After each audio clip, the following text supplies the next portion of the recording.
Omakase, the life and words of author M. Karen. If this is our first time meeting each other, let me give you a brief introduction. My name is Max. I write books for a living. My pronouns are they, them, and welcome to episode 30 of my writing advice and inspiration podcast. If you are unfamiliar with the format, here's how it's gonna go. The first third of the show is all about my week, what I've been doing, what I've been working on, my creative journey, and the media, books, movies, etc. that I have been consuming in the last week. The second segment is viewer questions. Today we're going to be talking about personal experience, and we're gonna have a conversation about talking about our stories. More about that on the second segment. And after that, we'll be having the third segment of the show, the prompt, where I give you a weird, exciting, bizarre, strange story idea for you to play with, and for me to not have to think about anymore. Before we get on with the rest of the show, there are 2 items of housekeeping. The first one is that in the description of this podcast/video, you will find links to pretty much everything related to me, as well as being able to check out this video or this podcast on YouTube and iTunes, etc. And, of course, links to how you can support me through Ko-fi and Patreon. The second bit of housekeeping is that the song you hear at the beginning and at the end of the show just so happens to be Dream of Green by the OC Jazz Collective. Alright, and now let's dive right in. This is the first official episode of 2019, that I am recording on my usual schedule. At the start of the year, I was really busy making the new assets, preparing new episodes, recording some stuffs in advance, and this is the first week where I've gotten to have a full, complete week before sitting down to record another episode. And it's been fun. Writing-wise, it's been fun. Reading, consuming media, I guess it's also been fun. As I mentioned previously on episode 29, I think, I have made some really big changes to the way in which I write. And this week has been kind of the culmination of the first week of all these changes. And as with any kind of changes to your routine, the first couple of days are the hardest. Those days where you're mentally having to change from having done things one way to a completely new way of doing things. And you know me, I am the crazy/silly person who is willing to always try anything, and especially for, productivity/time management. I'm in there to try things, to check things out, and I've made some strong changes to my writing routine, all of which have been really insightful. It's one of those things where there is a misery. I'm coming out with the big topic. There is a misery in looking at just how much time you have in the day and being hyper aware of how little it is after you take care of all of your responsibilities and after you account for the random encounters of life. There is a misery in that feeling. And I'm sure it is one that you are familiar with. It is that sense when you look at the numbers and you realize, yep, that is just how much time I have to do this and to do that. The routine, this change, I don't want to go into many details because, again, I'm 1 week in, I'm testing stuff out. But it's amazing just how a change of perspective can allow us to improve dramatically. To be entirely honest, I struggled a lot at the end of 2018, mostly because it was December, and December was just a big mess. But I struggled a lot at the end of 2018 with my routine, I wasn't always working, don't worry too much about me. I did have some nights where, I got and spent time with friends and with family. Things happened, it was fun. But my routine took the biggest hit, and my habits, the things that I was used to doing every single day, basically had to get on the back seat. And that's not good. That's just plain old bad. So it's been great to be able to reliably take care of everything that truly matters to me. The things that I wake up in the morning wanting to do. Like, I've been studying Japanese, and I am using a bunch of apps, but the only one that actually gives me a little counter for the days is Duolingo, and I haven't missed a day on Duolingo in, like, weeks. It's been good just keeping the streak on everything, including writing. I've been writing way more, I've been editing way more, and it's crazy because, the misery remains there. I want to make it clear, that misery of knowing just how much time is available to do what you want to do, that remains there. That hasn't changed. I didn't find some magic secret fantasy way to get more time. I didn't discover an additional hour at the strike of midnight that only I have access to. It was mostly a change of perspective of the way that I was looking at time. I really want to talk about it, but it's the kind of thing that I feel I have to make like a whole workshop about. So, and honestly, I should probably keep up this routine for a couple of months before I am anywhere near close to talk about it. So, the little seed that I want to plant in your mind is points of view. More often than not, a slight shift in perspective is what we need to find a suitable solution to an otherwise unsurmountable challenge. So, I've been writing lots. I've been editing lots. I battled that ugly feeling of having to look at your old writing. I defeated it. I've been doing lots of editing, lots of writing, lots of little small writing sessions that have ultimately amounted to way more writing than I was doing before. So, isn't that kind of crazy? But yeah, I've been doing all that. What else? What else has been different in my life? I have been working to my to-read pile, and since unfortunately I have like very little positive to say about the books I'm reading, I'm not gonna spend 10 minutes dunking on them. If I had to provide pieces of advice regarding the books I've been reading, I don't know. The first one I read was just kind of sad. Not sad thematically. It wasn't supposed to be a sad book, but... And I know that this may seem petty, but like the writing was very ineffective, and there were formatting errors, / missing words. It's probably a total count of like 10 mistakes throughout a 250-page novel, but the fact that there are 5 people listed in the credits is just kind of disheartening. I was looking forward to reading the book, and I'm like, oh, this is not flowing well, and there are formatting errors, and that's sad. So let's not talk about that. I have a big omnibus of novels like that I have to get through, and they all pretty much share the exact same problems. That's what I get for buying a bunch of light novels. That's just what I get. What about moving forward? If there is a harsh cut, it is because Max from the future decided to just cut out a huge part of this episode. I most likely went on a very long rant about a particular piece of media that I may or may not be about to play with my lovely wife tomorrow. And I wanted to talk about snapshots and kind of how no matter what I do, this podcast is a capsule that you can't interact with, and it will be there forever, which is weird. But I realize now that's going to get cut because it's a very long, rambly thing. And I posted what I thought about that episode on Twitter by now anyway, so you can go look that up.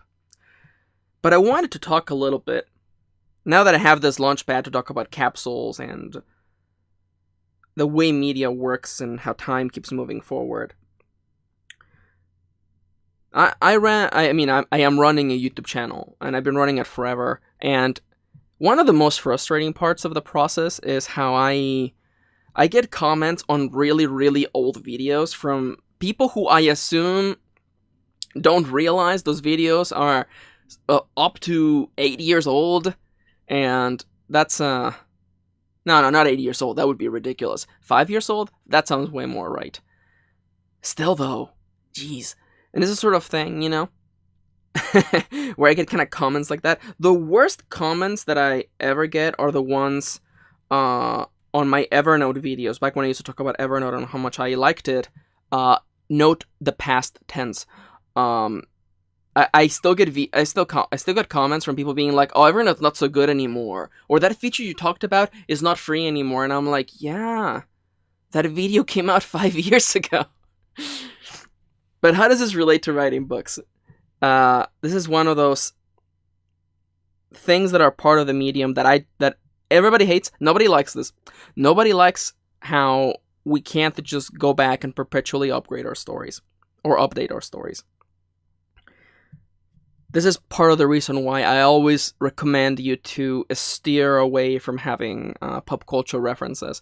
One, because books take forever to come out, and two, because you never know how culture is going to change and adapt, and what particular bits of pop culture references will become very, very tarnished over time. And I was talking recently about how a bunch of people were buying my older books that I wrote a long time ago, books that I wish I could revisit right now at this very moment. But it's just not the time. And that sucks. And that hurts. But I'm probably also being a little melodramatic. I was thinking about this idea of snapshots recently. So I'm kind of putting this out there as a conversational point. How do you feel about the permanence of the words we put down? I remember when I was in college, I wrote some pretty bad stuff. Okay, I don't think anyone listening thinks that my writing is, the bee's knees. But I'm proud of what I write, and I find a lot of joy in what I do. And I always strive to make the best. But I didn't always used to do that. Probably Max from college sometimes took shortcuts. Probably Max from college also probably wrote some really problematic stuff. Is any of that out there? No. And no one will ever read it. And there's a little bit of there's a bit of relief there, knowing that probably the worst I ever created will never see the light of day.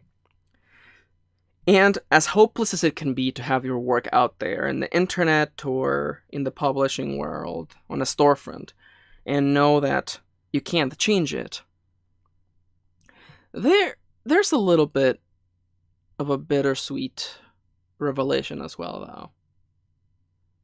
As long as you keep creating, as long as you keep on walking, keep on moving forward and learning, inspecting writing with an open mind, you will keep on improving. That is inevitable. And ultimately, I think that's optimal. That's how it should be. The book you're writing now is better than the book you wrote a year ago. And that's great. That is honestly fantastic. So, that's kind of what I find the most sobering, is not to look back into the past and think, "Oh my god, that book I wrote, it probably doesn't hold up." But rather think, well, this book that I'm editing, that I've been working on for so long, that has all this additional experience packed into it, and all this new ways of tackling fiction, and all these lessons that I've picked up over the years, this here will be endlessly better than what I put out before. And that right there helps. I seldom get that nasty feeling of wanting to go back and rewrite a novel. Mostly because what I'm working on right now is fun. It grabs my attention. It deserves to be finished. And it is a better display of my ability than what I put out a little bit ago. Oh, I got real emotional there. This is supposed to be the silly segment. Max, I had a really long rant. I'm not kidding. There was a huge rant about something that I'm not looking forward to doing. Experiencing a piece of media that I'm not looking forward to. It's the kind of thing where, and I guess maybe it's just a Max thing. It might just be a me thing. But I've been reading so many books and playing so many games and watching so many movies and doing all these sort of things that within the first, 12 to 15% of the overall experience, you already know the quirks of the writer. You know the quirks of the writer, the good things that they bring in, and the bad things they're willing to let slide. Their highs and their lows. It's all evident within the first 12 to 15% of the overall product. And the thing I'm gonna have to experience tomorrow, I knew 12% in that it wasn't good. And having to experience more of it is not going to be any better. And I know what someone's saying, but Max, if you're going to hate it, then why are you playing it? Why are you putting yourself through it? Well, because it'll be fun. It'll be fun for me and my wife to put on our editing hats and just tear that whole game to pieces. That's what's the most fun about it. That's what I do on the other channel. This is the serious me. This is the serious Max that would never do that. I think it must have been in the middle of a video on the other channel. I just went on that book that I would not talk about on this podcast. Don't go look at that channel. I was so bad. I think it was just in a random episode of a random Let's Play. I was like, oh my god, I'm just going to tell all the viewers about that really bad book I read last year. It was so bad. It was so bad. All right. I'm back. Silly Max is back. Max is back. All right. And now that everyone is in the comments asking me when my EP is dropping, let's talk about the sponsors for this show. Nobody's asking me for my Bandcamp or my SoundCloud. Hey guys, did you know? This podcast is sponsored by you! The wonderful people who are supporting me through coffee.com/mkaren and patreon.com/mkaren. If you pledge to my Patreon page, you get a couple of really cool rewards, like early access to this podcast, an exclusive RSS feed, so you can get the podcast directly to your favorite podcast app of choice, basically as soon as it goes up on Monday mornings, I think is the schedule now. As well as other cool things like polls, 1 month early access to my workshops, and of course, a shout out on these videos.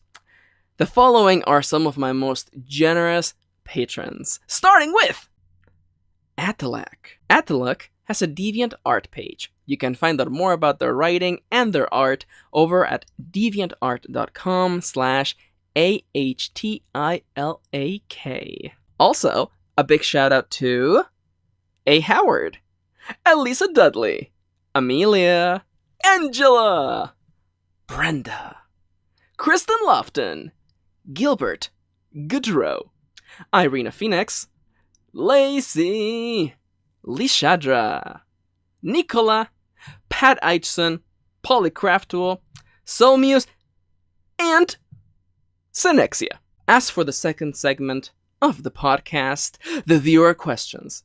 Every week, I take questions from the comments, I take questions from my email, from Twitter, from Patreon, and I feature 2 of them on this show. The first one is a question for our newest writers. It is a question that I know it seems really straightforward. But literally every person that I brought this question to, because I was like, hey, blank, would this make a good question for the podcast? And everyone I asked was like, okay, I see how that would be a good question to talk about. So, let's begin with a question for the beginners out there. A question for anyone who may be getting into writing, developing their own voice, getting used to the act of storytelling. Let's talk about personal experience. What does it mean to write from personal experience? Is it the be-all, end-all? Because I feel in, reaching out to people, getting their feelings, I sometimes like to throw questions to my writerly friends or the people I know, just to get a feeling for, their points of view. Because, as you know, the answer to these questions just so happens to be my advice, my opinion, and what works for me. But I also sometimes I realize that I've been doing this for so long. Sometimes I need another person's point of view. Just to realize not only how far I've come, but also... Hold on, the podcast has to stop. My cat's here. Yanto! Everybody, Yanto's here! Everybody say hi to Yanto! Alright, the cat's in. What was I talking about? Yeah, personal experience. I found through asking friends and through reliving, how far I've come, all the really, really bad advice that I found on Tumblr and places like that. I'm not bashing, but that's literally why I started my blog and my channel. There was so much bad advice. Like, objectively bad advice. The kind of advice that would not really help you grow as a writer or as a person. Advice like, write what you know. Being translated as, exclusively write about things you have had experience with. Which is kind of like the root of this question. Because some people think, some young people are taught to only write what they have experience with, which if you are a young person getting into writing, that may seem like a really, really limited field. And on the completely opposite field, my wife was telling me about some really bad advice that she, heard about growing up, that like she should never use personal experiences as the field for storytelling. So, from a newer writer point of view, how do you deal with these contrasting points of view? Only write what you know, what you have experience with, which is going to be absolutely limited if you're hearing that in high school, versus never use personal experiences for everything. Now me, being me, I gotta just sidestep the conversation for a second and remind you that writing is by no means science. There is no hard rules to tackling particular elements. Yes, there are grammatical rules. And yes, there are recommendations towards formatting. There are industry standards, things that are part of the medium. But the act of storytelling itself, it is absolutely devoid of these rules. They are, at their best, just perceptions of writing. Some people believe that you should never use your personal experiences for writing. Some people believe that should be the only thing you write about. So now that we are clear on that, now that you and I both agree and understand that these are not rules, these are just people's recommendations. What they believe from their own point of view. That doesn't make them wrong, and doesn't inherently make them work for you. You have to analyze things, look at them critically, and consider what would work the best for you. As from my own point of view, what I have arrived to after many years of writing is somewhere in the middle of these metaphorical fields. Not in the middle as in starkly in between those two beliefs as though the middle of a line, but rather a little bit of this and a little bit of that. But first, let me tackle the question as it was presented to me. Okay? What does it mean to write from personal experience? For some people, and for me, it means to sometimes utilize the feelings that I've felt, particular moments, descriptions, sights and tastes and feelings, to utilize things that I have known myself as parts of a story. The best example I know comes from late fiction writer Terry Pratchett. And I forget the essay where he was talking about it. It might have just been a quote, really. But he was talking about the loss of his father. and how, as he was witnessing the funeral, he felt this very, very deep sadness, and the worst part of it all is that he knew that someday, without him realizing it, he was going to take that feeling and put it in a book somewhere. That is something that I absolutely relate to. I have been there for really, really big dramatic moments, like, yes, the loss of someone. Those heart-wrenching, horrible, middle-of-the-night terrors, world-shattering emotions. But also the pettier things. Moments when, while out traveling, I see the sunset, I wake up in a new place, or I taste something for the first time, and I find myself trying to describe in my head what this would look like in print. The latest time that this happened was last year during during my wife and I's San Francisco trip. We ended up at this ramen shop, and I talked about it on the podcast. But I knew, as I was tasting this amazing, delicious bowl of ramen, that I had this description for it. And I still have it. It's locked away somewhere in the library of my mind, and someday when I need it, it will come up. Someday when characters are eating ramen on by a street cart, or at a restaurant, or inside of their crappy apartment in the mega city or something, I'm gonna reach out and I'm gonna use it. That's usually how it manifests.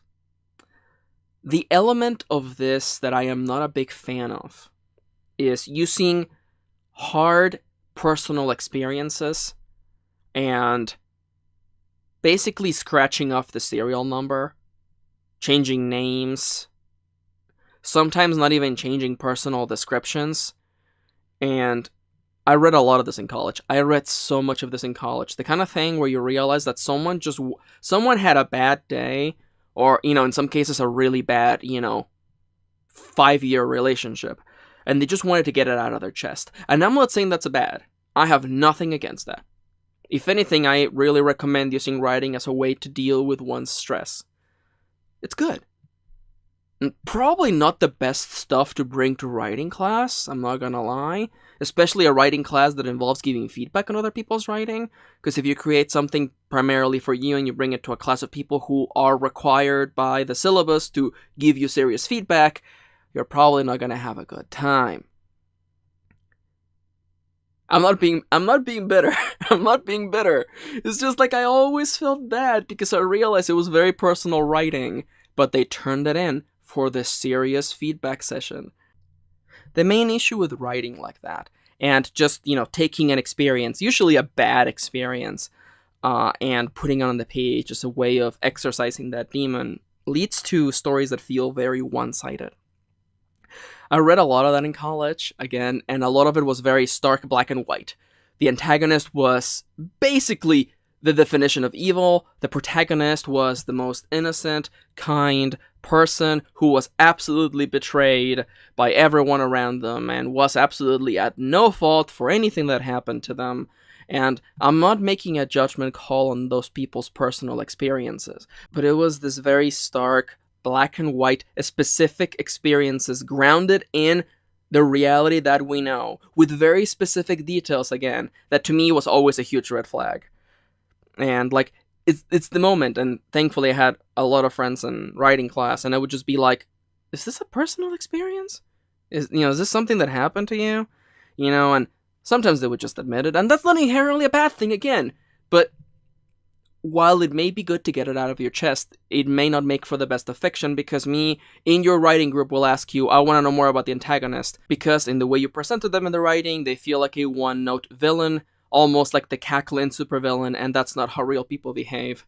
Please add more to your antagonist, or show me more of their point of view. Signed, M. Kieran. There we go. That is probably the only kind of personal writing experience that I would probably wish to steer you away from. Not not taking the full cloth of an experience and, as I mentioned, trying to exercise that demon. But sometimes in life we experience something or witness something secondhand that can be, fuel for a story idea or a moment in the story. Sometimes, witnessing someone else's misfortune, or just seeing like a really, really rude person, while being out and about makes you realize, oh, I bet that if a character said something like this, it would make them look like a huge bad person. Fuel. Ultimately, fuel, not just whole cloth. Something that inspires you or adds ideas to something that you were already gonna make, as opposed to just translating one to one. I know that I've already gone pretty long on this, but let me just give you one more thing, okay? Personal experience is the be-all and all to writing is something that I find a little bit short-sighted. And honestly, a little silly. Because you cannot expect to only write about the things you know. Sometimes you have to go beyond what you know and do research and reach for other points of view. Learning from others, learning from yourself. And honestly, in the case of fantastical elements, you yourself have not experienced being a vampire or a werewolf, so you can't really take from that. But you can take inspiration from what you know. The things that have happened to you. The feelings that you have felt. Loss and joy. Defeat and victory. These are perfect fuel. But you should probably not use them whole cloth. Sometimes all it takes is overhearing a conversation between two strangers in the bus, or seeing a particularly bizarre person walking down the street, or just looking out before the sunset, walking barefoot on the beach, feeling the cold evening air on your face, smelling salt in the air, staring out beyond the opposite ends of this lonely beach, and feeling, for the first time in forever, absolutely alone. These experiences, this fuel is all around us, and that's how I like to look at it. As fuel. Someday I will write down that description of that delicious ramen I tasted once last year. Someday it will show up. I don't know when, I don't know how, but hopefully when it does, it will make for a fantastic description of something a little similar to what I experienced myself. Okay? Okay. Alright, I feel like I saved that. I got a little bit rambly there. Okay? But I feel like I saved it. And now for a victorious, congratulatory tea-sip. If I sound particularly raspy today, it's because I'm actually coming down with something. It's the thing. My family called me. My family, they live about 30 minutes down south. And they called me because apparently everyone in the family got sick. And, my mom, my dad, my sister, and my brother, they all got sick. And I was like, haha, it's a good thing I'm living far away from them. Otherwise, I would have gotten sick too. And then Kitty, my lovely wife, turns to me and goes, haha, yes, indeed. It is great we're far away from everyone who's sick. And then the following day, she's sick. I think she's getting better now, but it's the kind of thing where I am waiting for it to just punch him in the face. Which is the feeling that I feel every time that I open up the comment section on YouTube. Hey everybody, let's talk about the next question of the day. Oof. Let's talk about the second topic. Listen, this is my podcast. You know it.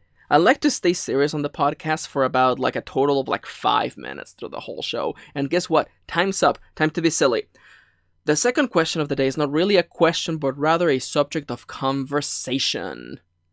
I had a conversation with a dear friend of mine, Kendra, who I am name dropping now, mostly because I would like for her to explain herself in the comments. That's not true. Oh, the call out. My friend Kendra and I were talking the other day about how we deal with our stories. I guess I must be in the minority. I guess I must be in the minority because I am the kind of person who does not, absolutely, under any situation, reveal any information about the stories they're currently working on. That is not allowed. In my book, right there, where the rules, how to tackle the current story, the current WIP, the current novel I'm working / editing, rule number 1, don't talk about it. Rule number 2, never break rule number 1. That's it. Does my wife get to know what I'm working on? Nope. Do my best friends get to know what I'm working on? Nope. Does my cat get to know what I'm working on? Absolutely not. And it wouldn't matter because he's a cat.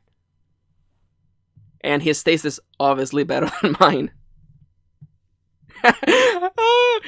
My cat Yanto, he's a Russian blue. He has moved further away from the mic. He's napping now. I guess I'm being noisy. Anyhow, that's the way I tackle stories. And my friend Kendra was comparing me to someone else she knows who was like, yeah, no, this writer I know is this particular way. And I was wondering, like, what kind of writer are you, Max? So I thought, well, I'm going to steal this for the podcast.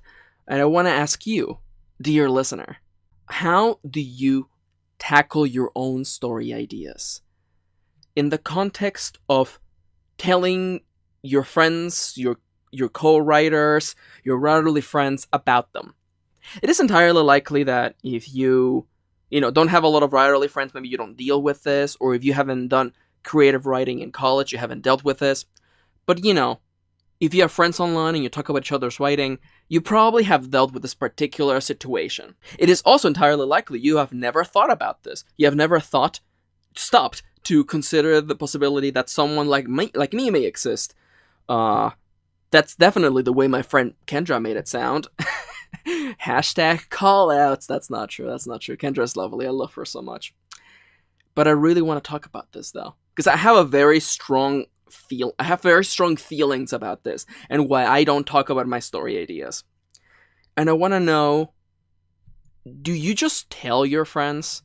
Do you tell family members or people around you? Did you just tell them, hey, I'm writing about this story, and this is what's gonna happen, and this is what the main character looks like, and how the story's gonna end, and here's just everything?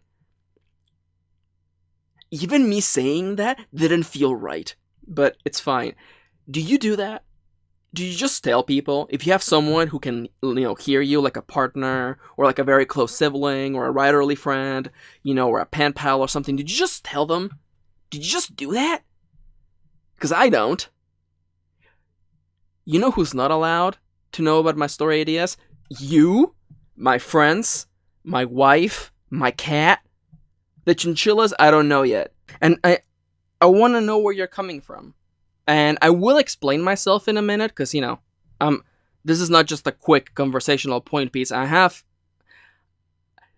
Since I had to explain where my feelings come from to my friend, and it took 10 minutes, I figured that I should relay those feelings as well. Now, I promise, I'm about to explain myself. I'm about to explain why I don't share story ideas, or why I don't tell people about what I'm currently working on or editing, or what I wrote about last year. I don't tell people. I tell my wife a couple things here and there. The whole bit about I don't tell my wife, I don't tell my cat, that was a joke. It was silly. It was a bit. I do sometimes tell my wife little things, especially when I do want to know something, but more often than not, I would say 99.9% of the time, I don't tell anybody nothing. But first, before I tell you, please consider letting me know on YouTube, in the comments of this video, add me on Twitter, you know what to do. Do you tell people about what you're working on? Do you spill the beans? Did you just tell them? It has been my personal belief, and this is something that took me a little while. Let me just externalize this right now. It took me a while to come to terms with what works for me and what doesn't. And I think there's a name for this. I forget what it's called. But there is an element of creating something. And I have found over my years of, making videos and making content, and additional to that, writing novels and story ideas, and being in so many writing groups, I have learned from my own mistakes that whenever I tell people about what I'm writing, if I really go in and I tell them, this is how the story's gonna end, this is what's gonna happen, this is the twists and the turns, I feel that I rob myself a little. I rob myself of the excitement. This is why I have the saying that writing is the act of discovery, and telling someone what your story is going to be about, or what you think is going to happen, robs you of two things, or it creates two particular problems. One, it robs you of the excitement of finding out by yourself. And secondly, it creates the expectations for those things to happen. And people expecting the story to be one way, and you having promised that the story would go one particular way, have told them that it would go a particular way, that to me is like creative poison. And I know, someone out there going into this conversation, I bet a bunch of you thought that this was going to be about keeping ideas secret so nobody gets to steal them. I could not care any less about that. Because my writing isn't about that. My writing isn't about twists and turns. Oh man, if you're gonna... Okay. For the books that have twists and turns in them. Okay, someone's gonna quote this out of context like 10 years from now and be like, here we have author M. Karen, author of the novel Twists and Turns, saying that the writing is not about twists and turns. I could feel it. I could feel someone from the future about to clip this particular part of the podcast out of context. If someone does that, don't let them. Anyhow, hey, Max from the past here. How's everything? Let me know. If you're listening from the future, let me know how things turn out. I'm just a recording from, 2019, so why do I know? Anyhow, the reality that you're listening to a recording of my voice out of the way, it's never about the secret. For me, it's never about the secret. It's never about, I gotta keep the story, I gotta keep it on the wraps. I don't want anybody to know the twists and turns. I don't want anybody to know what the story is really all about. That's not me. That ain't me. To me, it's about robbing myself of the excitement, of discovering the story, of seeing the twists and turns. And, as I say, writing is the act of discovery. And my stories always take me to places I would not have expected otherwise. And I feel, I don't know, to me it feels like a jinx, and I know that it's a little bit of a superstitious nonsense, and I get that. To me it feels like a jinx, though, to say the stories about this when I myself don't know. I came up with the story idea, sure, but I won't find out until it is over. I will not know what it was really about until I revise it, until I analyze every single passage, every single chapter, not only as its own independent part of the story, but as its own piece of a larger thing. You think yourself lost. You see trees around you and you think you're in a forest, but you may be somewhere else entirely. And that perception is absolutely missing when you are at the very beginning. And I know why people like to talk about their story ideas. It is fun. And you get to have people react to you and tell you, wow, that is cool. I can't wait to read it. And that's not a bad thing. I am not saying that you shouldn't have that. The origin of this conversational piece is, why do you tackle things the way you do? Because for me, I found over many years of writing that the times in which I just spilled the beans and told people about the story, I robbed myself of the excitement. I would find this weight coming back to the story. It hasn't happened in a long time because I haven't done it, but maybe that's a self-fulfilling prophecy as well now, isn't it? I wonder if it would be different now. But at the end of it all, I really enjoy... It sounds silly, but I love this privacy of being able to write the story, create it and revise it, and then showing it to the people who mean the most to me. And see then what they really think about it. Sometimes it hits the mark, sometimes it doesn't. But that's just the way things are. That right there is my explanation why I am never going to tell you about what I'm writing about. So don't ask me. I do sometimes tell my wife little things. Like I ask her, as like, hey, if I was maybe writing a story like this, what would you think about this? But really, the only reason why I'm comfortable, asking little setup questions like that is because I know that she knows me very well, and she will never move past that point. She will never try to dig down and try to get me to just tell her the story idea. She knows me way too well. So yeah. Do you just tell people about what you're writing about? Did you just scream it from the heavens? Do you have that one friend that you always share your story ideas with? Let me know in the comments of this video. And on Twitter, you know what to do. And now, it is time for the prompt. Every week, I come at you with a weird writing exercise. Some sort of scenario, some sort of idea, something that I've been thinking about in the back of my head. And I am too busy to be writing about these things, so I'm just gonna put this message in a bottle and toss it your way. When I say it like that, it sounds way more violent than I meant it, but you know what I'm talking about. You know how this goes if you've been here before. I'm going to give you a prompt, I'm going to give you a scenario, and as soon as you start thinking about it and start analyzing it in your own head and twisting it, it becomes yours. You don't have to source me, but if you do make something, I might want to read it.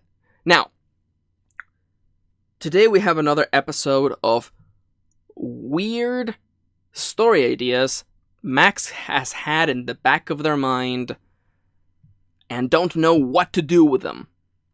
Today I have a setup for a story. I don't even know if it's a story idea itself. It is something that I experienced recently that really creeped me out. I make it sound like I'm going to talk about ghosts, but let me tell you something. Ghosts don't scare me. I'm not afraid of ghosts. And yes, if you follow me on Twitter and you're wondering, it is still my 2019 mission to defeat a ghost. But I said that with a straight face. It's the funniest thing. Alright, so here comes the setup, okay? Get ready. Take a deep breath. Okay, ready? Here's how it goes. This idea struck me probably about 3 or 4 nights ago. I don't know how to describe this, but you know me. I'm gonna try. I'm gonna first give you where it came from. I usually give you the setup for an actual story and then I tell you where it came from, but today I'm gonna tell you the origin and then we're gonna figure out together how we could make this into a story. Are you ready? Let's go. A few nights back, I was, enjoying life, being silly. I think my wife was working late, so I was all by myself in the house. There was some noise on the television. I think I had a video on or something. And I went to the bathroom, and I could still hear the TV, And I had one of those very Max moments where something weird kind of happens, and I think to myself, wouldn't this make for a freaky story? Like, I have always been like this. I used to get stories like this, the creepy ones, all the time back when I went to college, because I had a lot of my classes at night. So I would be walking, across the campus at night, and there were some really dark parts of the campus, and you get ideas there. You really get ideas there. But anyhow, I'm in the bathroom, like taking off my makeup or something, and I hear what sounds like someone talking through the television. And I want to make it very clear. Ghosts don't exist. And I'm not afraid of ghosts. But there was something about the way that the person talking on the video that I was watching, they made it sound... There was a certain sincerity and frankness to the way they were talking. I felt they were talking directly to me. And because of the context of what was going on, I felt they were talking to me about what I was doing at that exact moment. You know, me taking off my makeup or something. And that creeped me out. It lasted about a second because as soon as that moment passed where like the stars align and exactly what the TV is talking about talks about what I'm doing at the moment, and the voice sounded so like clear to me. Even more clear than it usually does, but that's my memory probably acting up. And that passes, you know. But then I have this crazy idea. What about a story in which... a story about a very familiar theme. This idea that we are disconnected from what we're experiencing around us, or that we ourselves are experiencing something that no one else around us is.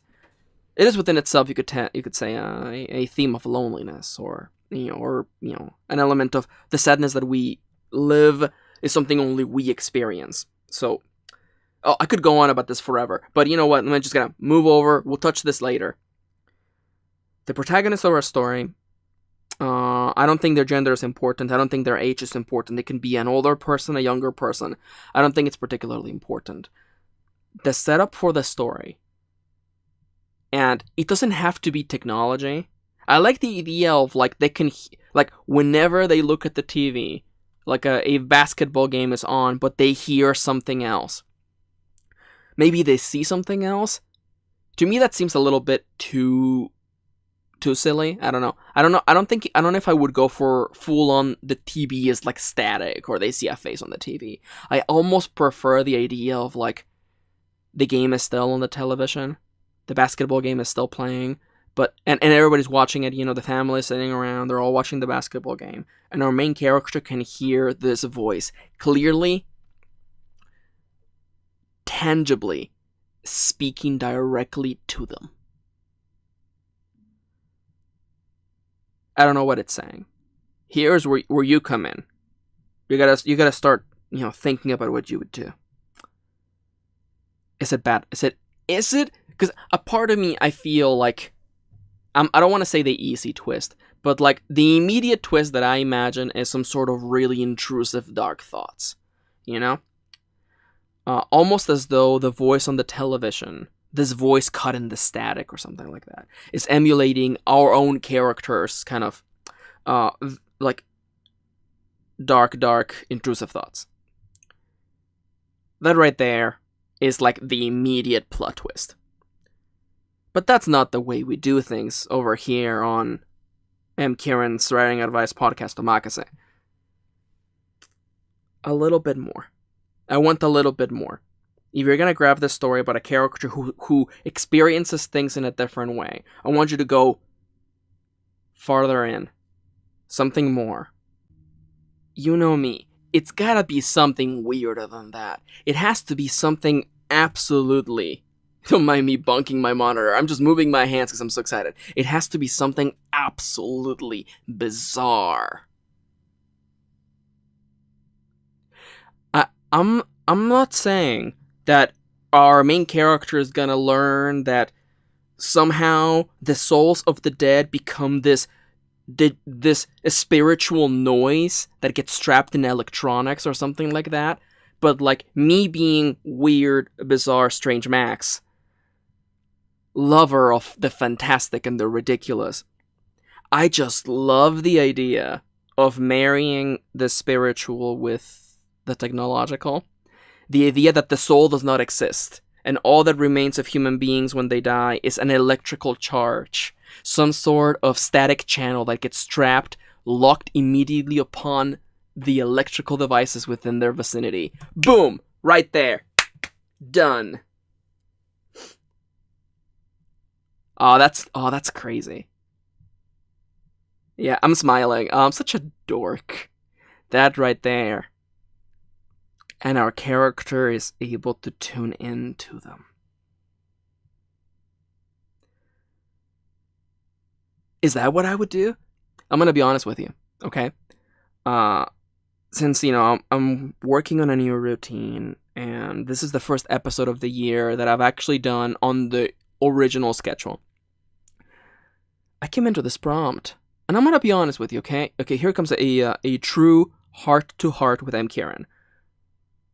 Sometimes, when I come into the prompt, I know what I'm gonna talk about. Sometimes I don't.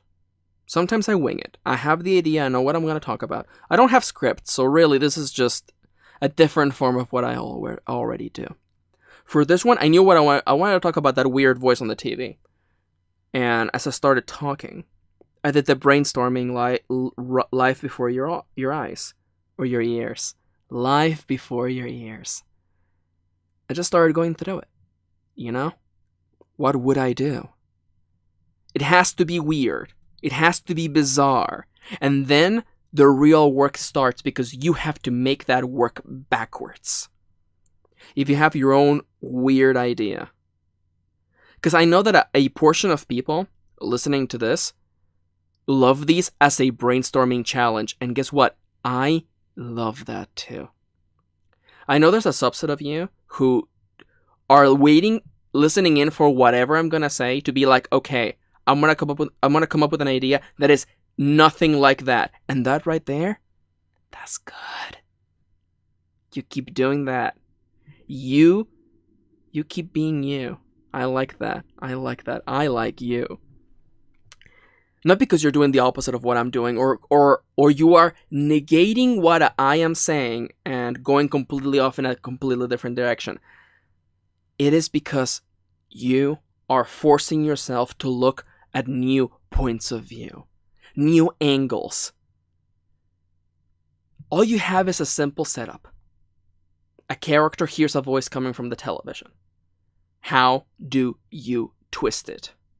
How do you make this story happen? How would you make it make sense? That right there, that's the joy. That's the hard work. That's the fun part. That's what we do. So I ask you, dear writerly friend, storyteller, creator of worlds, crusher of hearts, how would you tackle a story about a person, be it young or old, or somewhere in between, who finds themselves listening to a voice in an electronic device, or somewhere else? It could be a TV, it could be a tombstone. But this thing speaks to them, directly speaking to them.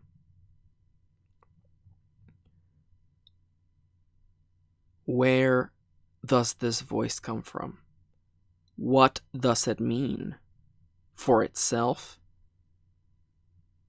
for the people around it, for the person, the only person who can hear it? And above all, how is our protagonist permanently changed from this experience?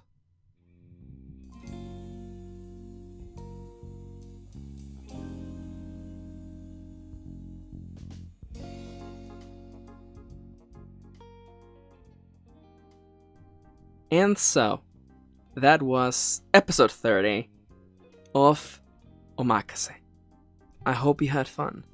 Oh man, I did it again. And this is not even like a big-headed kind of like, oh yes, I have done it again, another 5-star episode in the books. No, I love the prompt section. It's not just for you, it's also for me. I get as much fun out of it as you do. It is a delight. I did not come in thinking about that whole, souls don't exist, it's just electricity that gets released from the body. I'm sure someone can find like a scientific explanation for that and kind of like tie it in with the story. That's fun. Man. I always come out of these episodes being all like, oh man, I wish it could go on a little bit longer. I honestly, listen, if one day I get really tired of talking about myself and answering your questions, which is not gonna happen, I'll just make a podcast just talking about story ideas. If you would like me to start a second podcast all about story ideas, please consider pledging to my Patreon page. Now, was that facetious? I don't know if it was facetious. Would I do that? Podcasts take a long time to make. This one takes enough and long enough as it is. But I mean, like, I don't know. I could make it one of the landmarks, milestones. One of the milestones. I mean, I could make it one of the milestones, but we'll see. I don't know. Let me know if you're interested. I would like to thank you for watching. Thank you for spending a little bit of your day with me. I hope that you had fun, and I hope that if anything, I was good company while you were driving home, walking your cat, enjoying your workout, and so on. I hope that between now and the next time we meet, that you dedicate a little bit of your time to making some good art. Okay? Okay. And now, we're going to be moving over to the shoutouts, the last section of the show where I take a moment to give a shout out to every single person who pledges to my Patreon page and who treats me to a cup of coffee. It's going to be silly, it's not going to be serious, and I am most likely going to be tripping over my words because I don't do edits during this part of the show. So if you want to go along your merry way, get back to living and writing, then you can just press pause right now. Thank you for listening, okay? Are they gone? Alright. And now, welcome back to the end of the video club. I'm your host, I'm Karen. Welcome back. I've been doing that voice way too much. That voice is basically like me being facetious. It's just, whenever I am not being serious, I just enter this voice. It is also the voice of a character that I am voicing in a Let's Play my lovely spouse and I are doing at the moment. Virgilio. Oh yes, there you go. There's the voice work. Someday, I will nail a job doing some sort of voice work, and it will be mediocre at best. I'm not actually a voice acting person. I mean, I'm pretty good at acting silly, but, I don't know about actually, direction and all that stuff. It's just, that's how you know we're at the end of the video club. Immediately, bad joke. Immediately a bad joke. There's no bad jokes here. There's just the jokes that make it into the podcast. Hey guys, I want to give a shout out. No new cups of coffee this week. If you do treat me to a cup of coffee, I'll give you a shout out right at the beginning. But now let's just dive right in, move right over to the lovely people supporting me on patreon.com/amkieran. Starting with A. Howard, Atalak, Alistair Baywood. More like Alistair Baywood. Oh, wordplay. Alex Cast. Alistair Baywood has been a patron for 5 months, and just now I made that joke. Alistair.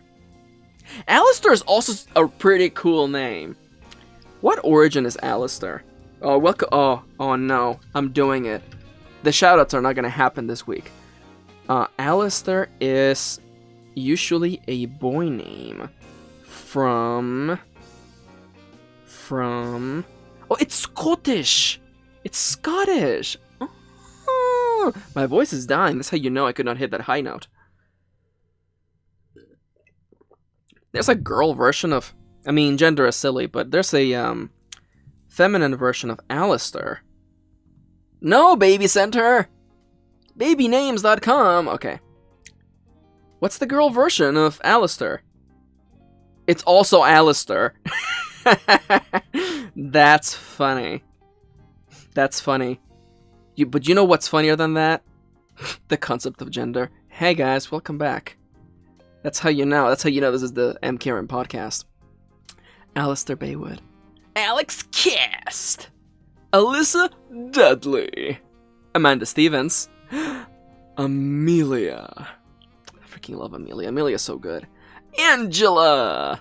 Aniexo Hoshi. Biting the Sun. Blarg. No, that's not fair. Blarg! My patrons are the best. They have the funniest names to shout out. See? Okay, don't take this as a challenge. Nobody take this as a challenge, but I'm proud, I'm happy that nobody has names like XX Shadow Fox XX. Or, XX Sephiroth 2005 XX. I am not throwing shade. Jesus Christ! I don't know if you can hear this, but I think my neighbor, like one house over, just started sawing something. The time is 5:17 p.m. And it seems like a bad time to be doing like construction work. Like the sun is setting over here on beautiful scenic California. So that's loud.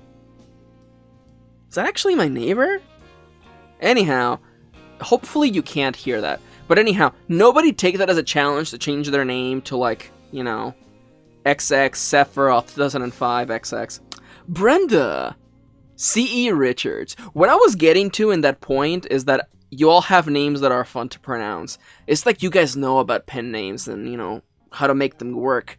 C.E. Richards. Caitlin! And the other Caitlin. Kathy Lindsay. Christiane! Christine Dennis. Kristen Lofton. That machine outside is really loud. Clem Pastor. Connor. Oh! The return of the one and only. The only person I know who loves Metal Gear more than I do. Eleanor! Welcome back. Welcome back to my Patreon. Thank you for your support, Eleanor. I love Eleanor's so good. I'm so bad. I haven't been on Twitter much. Recently. So, if you're all wondering, Max, why haven't you been liking my selfies? Or why haven't you been liking my posts about my boyfriend who may or may not be a bird? I've been busy. Also, the new routine. I have a bunch of things to talk about. You know what? Next week, remind me, like you guys can actually do anything. Remind me to talk about dumbing down my phone. I actually recently dumbed down my phone. Instead of a smartphone, I made it a dumb phone. But I'm gonna talk more about that next week. Remind me to do that. Like you guys can actually do. Like you guys actually have the power to do that. This will be funny because if you're watching these back to back and then next week I'm not talking about it, then that's how you know Max forgot about it. Also, shout out to Aerosos!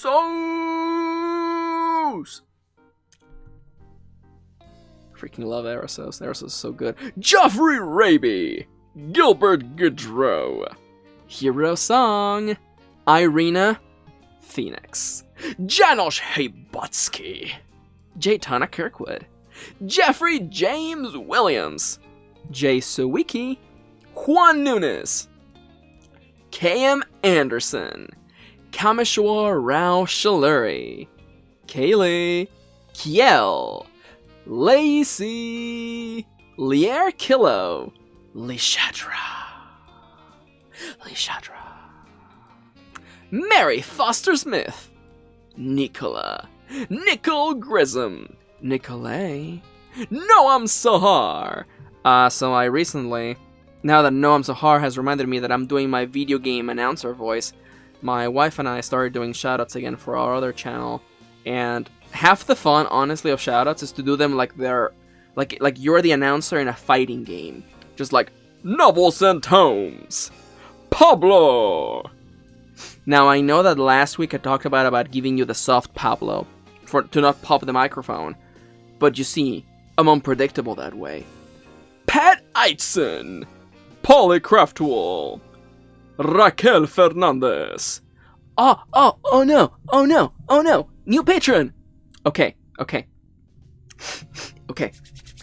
New patron, you pledged yesterday from my point of view. So I want to get your name right the first time, okay? Are we ready? Rene Solia. Rene. Oh no. How do you pronounce this name? I don't want to pronounce it like the Spanish way to pronounce it, which would be Rene. But is it Rene? Rene. It's Rene, isn't it? Oh, so I told you that the sunset is happening. So it's really dark. So I can't see what I'm typing. Thankfully, I'm a writer, so. How do you pronounce Rene? Rene?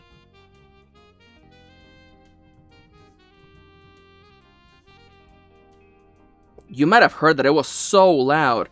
Rene? It's not Rene? It's Rene? Okay, what about Solia? Is that a lot? Is that Solia last name? Oh! The Solia last name. The origin is unidentified, but perhaps an Americanized form of the French Solier? I can't see what I'm typing. Last name. Is it of French origin? Oh, which means shoemaker! Oh, we're learning or soul or platform. A topographic name for someone who lived in a house with more than one story. Something of a rarity in the Middle Ages. I'm learning so much today. Solia, probably from the French solier. I mean, I can't pronounce French, so listen, like, it took all of my power to get Gilbert Godreau's name right, so, you know.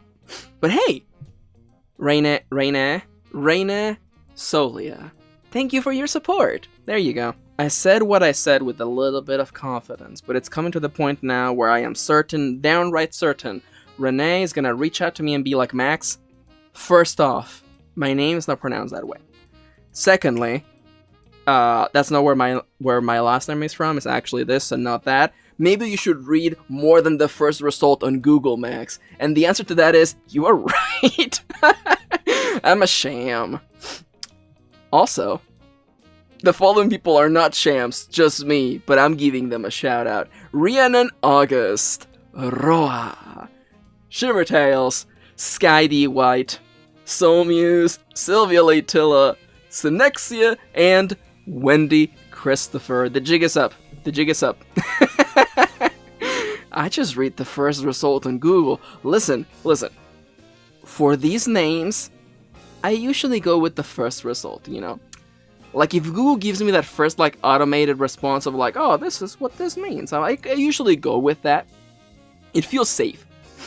For real research, like for books and stuffs, you know, sometimes I even go to the second page. That's how you know how dedicated I am.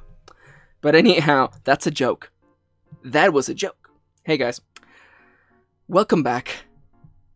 And thank you to everyone who's been supporting me. It means the world to me, and I love getting to this part of the podcast, listing off all of your names, and it just feels good. It's a good feeling to know that so many people are cheering for you. So I want to say this one more time, okay?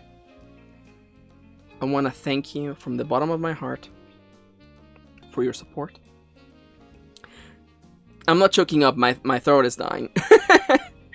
I want to thank you so much for your support, for your dedication to enabling me in what I do. And I do hope from the bottom of my heart that anything I said today helped you in your writing journey, or if anything, brought you a moment of respite from the moments at hand. Life is hard, and sometimes it punches real hard. But I want to inspire you to get back to living. Even if you take it to the chin, get up and keep on fighting.